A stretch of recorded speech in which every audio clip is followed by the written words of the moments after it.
ശരിയാണ്, ആടുജീവിതം എന്ന സിനിമ എൻ്റെ ജീവിതത്തിലേക്ക് കടന്നു വന്നപ്പോൾ ഞാനന്നൊരു സംവിധായകനായിട്ടില്ല, ഒരു നടൻ എന്ന രീതിയിൽ ഞാൻ വളരെ വളരെ ചെറുപ്പമായിരുന്നു.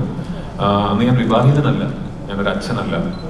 അപ്പോൾ ശരിയാണ്, ആടുജീവിതത്തിന്റെ യാത്രക്കിടയിൽ ജീവിതം ഒരുപാട് മാറി, ലൈഫ് ഒരുപാട് ഇവോൾവ് ആയി. I believe as an actor ഒരുപാട് മാറ്റങ്ങൾ സംഭവിച്ചു. ആസ് ഒരു സിനിമാ പ്രവർത്തകൻ എന്ന നിലയിൽ ഒരുപാട് മാറ്റങ്ങൾ സംഭവിച്ചു. സംവിധായകനായി, നിർമ്മാതാവായി, വിതരണക്കാരനായി.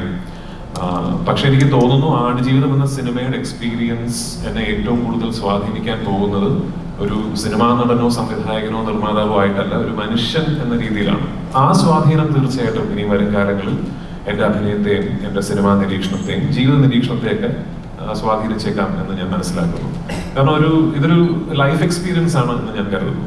ഓഫ് കോഴ്സ് നജീബ് എന്ന മനുഷ്യൻ ജീവിച്ച ജീവിതവുമായിട്ടൊന്നും യാതൊരു കമ്പാരിസണും ഇല്ല, അദ്ദേഹം അനുഭവിച്ച യാതനകളുമായിട്ടൊന്നും യാതൊരു കമ്പാരിസണും ഇല്ല. പക്ഷെ നമ്മുടേതായ ഒരു രീതിയിൽ we had a long phase, ഒരു വലിയ യാത്രയായിരുന്നു. അങ്ങനെ ഒരു യാത്രയൊന്നും എല്ലാ സിനിമകൾക്കും കിട്ടല്ലേ എന്ന് പ്രാർത്ഥിക്കുന്നു. ആക്ച്വലി അങ്ങനൊരു കിട്ടല്ലേ എന്നാണ് പ്രാർത്ഥിക്കുന്നത്. പക്ഷെ അങ്ങനെ ഒരു എക്സ്പീരിയൻസ് ഞങ്ങൾക്കുണ്ടായി.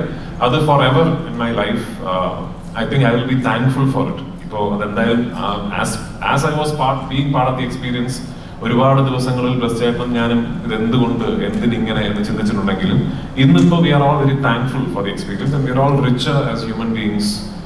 മനുഷ്യരെന്ന നിലയിൽ കുറെ കൂടെ ഇവോൾവ് ആയി. അപ്പോൾ തീർച്ചയായിട്ടും ഇനി വരും കാലങ്ങളിൽ എന്നും എൻ്റെ ഒരു bank of something that I draw from always, അത് ആടുജീവിതം എന്ന സിനിമയുടെ മേക്കിങ്ങും നജീബായി ഞാൻ ജീവിച്ച കുറച്ച് നാളുകളുമായിരിക്കും ഒരു വലിയ ഇൻഫ്ലുവൻസ് ആയിരിക്കും തീർച്ചയായിട്ടും. പൃഥ്വിരാജ് എന്നൊരു ഡയറക്ടർ, അദ്ദേഹത്തിന്റെ 3ാമത്തെ ചിത്രം ആണ് ഇപ്പോൾ നിലവിൽ ചെയ്തുകൊണ്ടിരിക്കുന്നത്. പക്ഷേ ബ്ലസ്സി, ഞാനൊരു 300 സിനിമകൾ ചെയ്തു കഴിഞ്ഞാലും ബ്ലസ്സി എന്ന ഒരു ഡയറക്ടർ ചെയ്ത ആടുജീവിതത്തിന് തുല്യമാകില്ല എന്ന് പറയുകയുണ്ടായി. ഏത് പെർസ്പെക്റ്റീവിലാണ് അത്തരത്തിലൊരു തോട്ടം?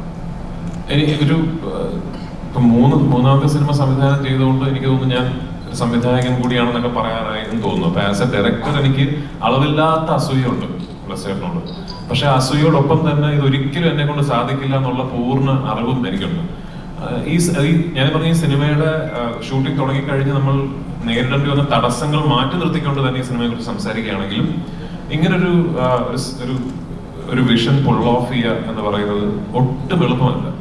ആൻഡ് അതിനോട് ആഡ് ചെയ്യേണ്ട ഫാക്ട് എന്ന് പറയുന്നത് ബ്ലസ് ചേട്ടൻ 2008-2009 കാലഘട്ടങ്ങളിൽ ഈ സിനിമ ഏറ്റെടുക്കുമ്പോൾ അന്ന് മലയാളത്തിലെ എനിക്ക് തോന്നുന്നു നമ്പർ 1 ഫിലിം മേക്കേഴ്സ് ഒരാളാണ്. അന്ന് ബ്ലസ് ചേട്ടൻ മമ്മൂക്ക, ലാലേട്ടൻ മുതൽ ഞാൻ വരെയുള്ള ഏത് നടീനടന്മാരോട് പോയിട്ട് എനിക്ക് ഒരു സിനിമ ചെയ്യണമെന്ന് പറഞ്ഞാലും മറ്റെല്ലാ കാര്യങ്ങളും മാറ്റിവെച്ച് ബ്ലസ് ചേട്ടന്റെ സിനിമ ചെയ്യാൻ സമയം കണ്ടെത്തുന്ന ഒരു സംവിധായകനാണ്.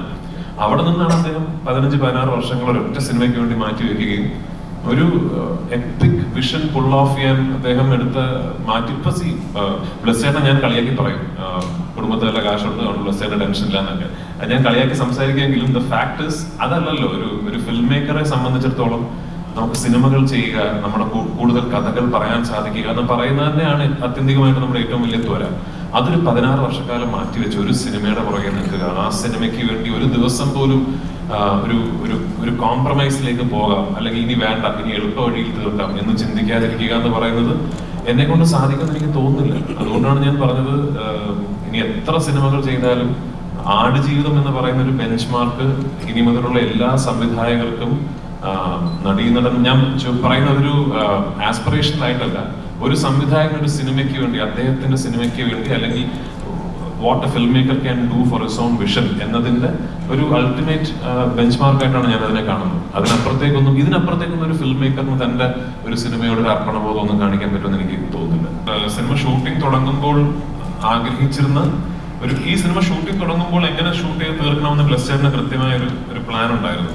ആ പ്ലാൻ ആക്ച്വലി വലിയ കുഴപ്പങ്ങളൊന്നും ഇല്ലാത്തൊരു പ്ലാൻ ആയിരുന്നു. ഓഫ്കോഴ്സ് ഇടയിലുള്ളൊരു അന്ന് 8 മാസം 8 മാസത്തെ ഗ്യാപ്പ് ഇടയിലുണ്ടായിരുന്നു എനിക്ക് തടി കുറയ്ക്കാൻ വേണ്ടി. ആ 8 മാസത്തെ ഗ്യാപ്പ് അല്ലാതെ വേറെ അങ്ങനെ പ്രത്യേകിച്ച് എല്ലാം വളരെ പെർഫെക്റ്റ്ലി പ്ലാൻഡ് ആയിട്ടുള്ള ഒരു ഷെഡ്യൂൾ പ്ലാനിങ് ഒക്കെ ഈ സിനിമയ്ക്ക് ഉണ്ടായിരുന്നു. പിന്നെ ഓഫ്കോഴ്സ് അറിയാമല്ലോ, ഈ പാൻഡമിക് വന്നിട്ട് ഭയങ്കരമായി നമ്മുടെ പ്ലാനുകൾ മാറി.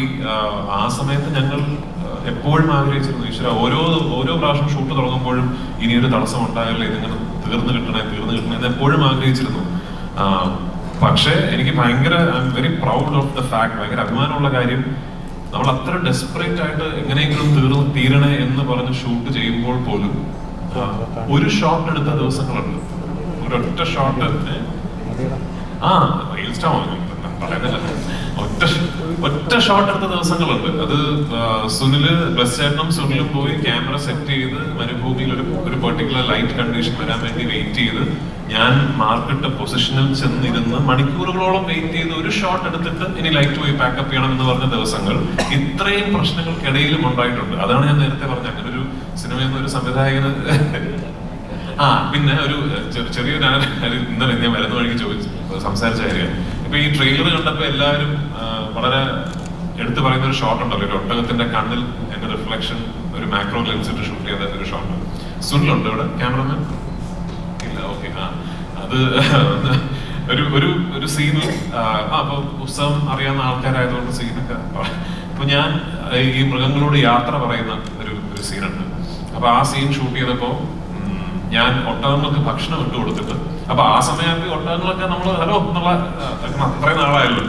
അപ്പൊ നമുക്കൊരു നമുക്കെല്ലാവർക്കും ഭയങ്കര ഇഷ്ടമുള്ളൊരു ഒരു ഒട്ടകമുണ്ട്, കാണാൻ ഭംഗിയുള്ള ഒരു കക്ഷി. അപ്പൊ പുള്ളിക്കാരനെയാണ് നമ്മൾ ഈ ഷോട്ടിന് വിളിച്ച് നിർത്തിയിരിക്കുന്നത്. അപ്പോ അങ്ങനെ ഭക്ഷണം ഇട്ട് കൊടുത്തിട്ട് ഞാൻ പോവാണ് എന്ന് പറയാണ്. ഭക്ഷണം ഇട്ട് കൊടുത്തിട്ട് ഞാൻ പോവാടാ, ഇനി ഞാൻ വരില്ല, തിരിച്ചു വരില്ല എന്ന് പറഞ്ഞപ്പോ എന്റെ ഷോട്ട് എടുക്കുകയാണ് ഒട്ടകത്തിന്റെ സജഷൻ. ഒട്ടകം കഴിച്ചുകൊണ്ടിരുന്ന ഒട്ടകം പെട്ടെന്ന് എണീറ്റ് എന്നെ നോക്കി. അപ്പൊ നമ്മൾ അതിന് ഷോട്ട് ഉടനെ ഇദ്ദേഹമാണല്ലോ, അത് കൊള്ളാം, ഇനി ഒട്ടകത്തിന്റെ റിയാക്ഷൻ എടുക്കാൻ തുടങ്ങും.